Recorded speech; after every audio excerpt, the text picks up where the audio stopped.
welcome to the Discriminating Gamer, the board game review show that was the inspiration for Norman Fell's Mr. Roper on TV's Three's Company. Hi, my name is Cody, and today I want to talk to you all about a game called Clash of Cultures from Z-Man Games.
Clash of Cultures from Z-Man Games, 2 to 4 players are going to try to create an epic civilization. A civilization that is better than all of their neighbors' civilizations.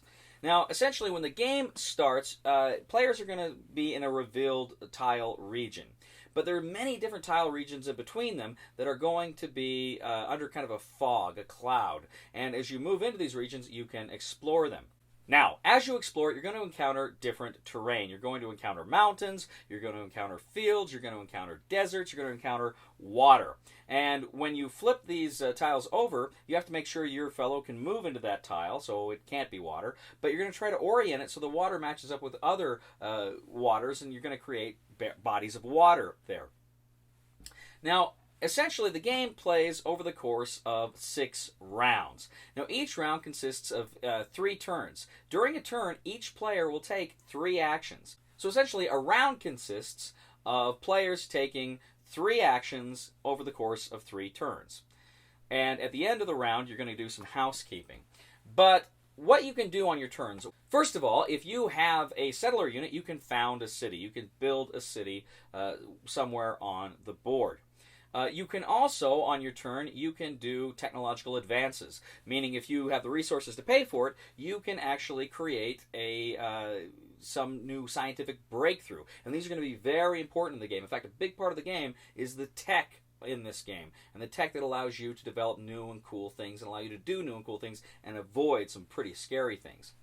Now, also, you can add on to a city. If you have the prerequisite tech, you can add certain kinds of buildings, like temples, like ports, like academies. And essentially, the way the cities are constructed, you have just this little circular settlement, and then you place these sections around the city. It's really cool how you physically build the cities in this game. You can also create civic improvements. Essentially, you make your cities happier by placing happy tokens there by the city. That makes the city happier, it makes it more productive. You can exploit a city. Essentially, you can claim resources from the various hexes that are adjacent to it. Mountains, for instance, will give you ore. Forests will give you wood. Plains and water will give you food. Food only from water if you have the fishing technology, of course. Then you're going to use those resources to buy different things, as I say, like tech, but maybe you can also build units. You can build military units as the game progresses as well. You can build ships as the game progresses as well. Now, throughout the game, some things are also going to make you happy, and other things will contribute to your civilization. So you're going to have this happiness and this civilization marker. And with the resources, you're going to have those on a track above your tech, and you're going to kind of measure where you are, how many resources you have, and where your happiness and where your culture have evolved to. And as they do that, occasionally this happiness marker, this culture marker, they're going to hit certain events. And whenever you hit an event, you're going to have to draw an event card, and you're going to have to check it out and immediately resolve that event. Some of them are good, some of them are not so good. Now, as I say, after everybody has taken all of their actions and the round ends, you're going to have a housekeeping phase where you're going to try to kind of add up your resources. You're going to add up your cultural things, see if there's any events that trigger. You're also going to each get one free tech at that time. That may trigger your culture. Your culture advances sometimes with tech, and that could trigger an event. And these events that happen, they are sometimes the natural disasters. Sometimes they activate barbarians. Either they just spawn new barbarians or they force barbarians to attack.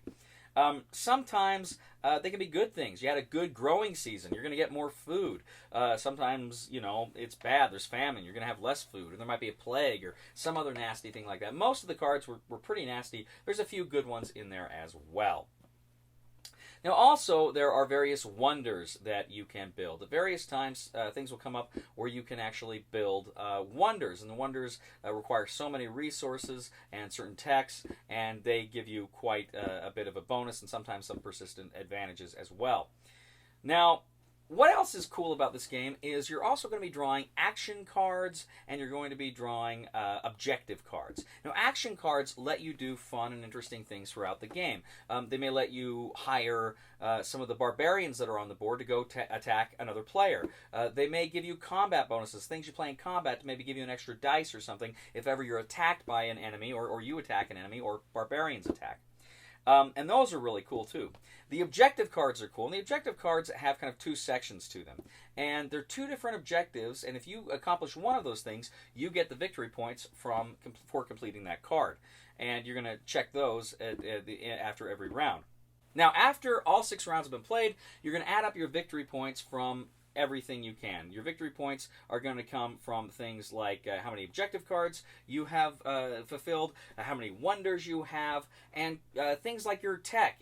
For instance, your tech is worth half a victory point for each tech. So if you had 18 technological advancements, that'd be worth 9 points at the end of the game. There's a few other little things. You add them all together. Whoever has the most victory points at the end of the game wins Clash of Cultures. So what do I think of Clash of Cultures? Clash of Cultures is a very interesting game in that it is a civilization building game. It's not simply a war game. In fact, you can play this game with very little conflict if you want to, depending on how aggressive players are. So it's not really a war game, and you really only have kind of one kind of military unit here in the base game. So there are elements of war game in here. There is some dice chucking as far as war goes, but it's not really a war game. This is a civilization building game. That tech tree is just as, if not more important than events on the board, on the game board itself, on the tiles that are laid out. And so that's something that's very important to remember. The tech is actually very cool. It's cool seeing the different ways your society can kind of move. Now, you all have essentially the same options. So theoretically, you could all kind of go the same way. But you're going to get like objective cards and things that may say things like, if you have completed all of the objectives in the, democracy column, you get it, or in the economics column. So there's going to be advantages specific to you for going after specific techs a lot of the time. But that's really cool, and I like the advantages. Like some techs will prevent some of the worst things that happen from the event cards. For instance, if an event comes up for plague that's going to kill a lot of people, if you've got the sanitation, then that's going to help you. You're not going to really suffer the effects of that plague card. But if you have the roads tech, it may be worse because you're going to spread the plague through your roads, and that's something you got to pay attention to as well. The barbarians can be very cool in this. We played a game though where the barbarians, we set them up, and then they just kind of sat there. And they were right near me, and I was scared they were going to attack. Whole game, they never really got activated. And that was just kind of the luck of the cards, luck of the draw. And, in a way, that's cool. I didn't get attacked by them, but I was kind of anticipating it. There was almost that point where I want to see what would happen. And, of course, it never did. So stuff like that does happen in this game. And as I say, you can make it so there's not a lot of conflict, and that's maybe not as fun as when you're playing a little bit more aggressively. You can also do one fun thing that I neglected to mention, and that is one of your actions, you can actually try to culturally subvert your neighbors. Essentially, you can try to you can place one of your kind of building sections next to one of their settlements, and in that sense, you can kind of get a stake in somebody else's city. That's pretty cool, and you can get victory points that way too. That's a fun idea. Now, when I was younger, I used to play a lot of the video game Sid Meier's Civilization. I know there was a board game out there. I never played the board game. And this reminds me a lot of Sid Meier's Civilization, at least the early spots. I mean, you never develop to the point where your cultures are, anything approaching kind of modern technology. It's all kind of old world, ancient world kind of technology for the most part. But it's interesting, and it really does have that epic civilization building feel to it. I really, really enjoyed Clash of Cultures. I thought this was a really fun game, a game that makes you think a lot. The only major complaint I had was this is a game that can lead to some serious analysis paralysis. I was playing with a good friend of mine who took his time. And he took his time, and that's not a big deal. But it is one of those things that be prepared to invest some time into this game, because analysis paralysis will come up. And even I found myself on a few turns. Should I do this? Should I do that? Do I get the advance? Do I make the city better? Do I exploit the city? And so that does come up. But generally speaking, this is a fun game. I really enjoy Clash of Cultures. So if you enjoy these big civilization building games, I think you will really enjoy Clash of Cultures. I certainly did. Really enjoyed it. I think it's a very fun game. Not a perfect game, to be sure, but it is fun. If you like these kinds of games, you will get a kick out of Clash of Cultures. It is a little fiddly here and there, but generally I think gameplay makes up for that in a big way. Really, really enjoyed it. So the recommendation for the discriminating gamer for Clash of Cultures is buy it!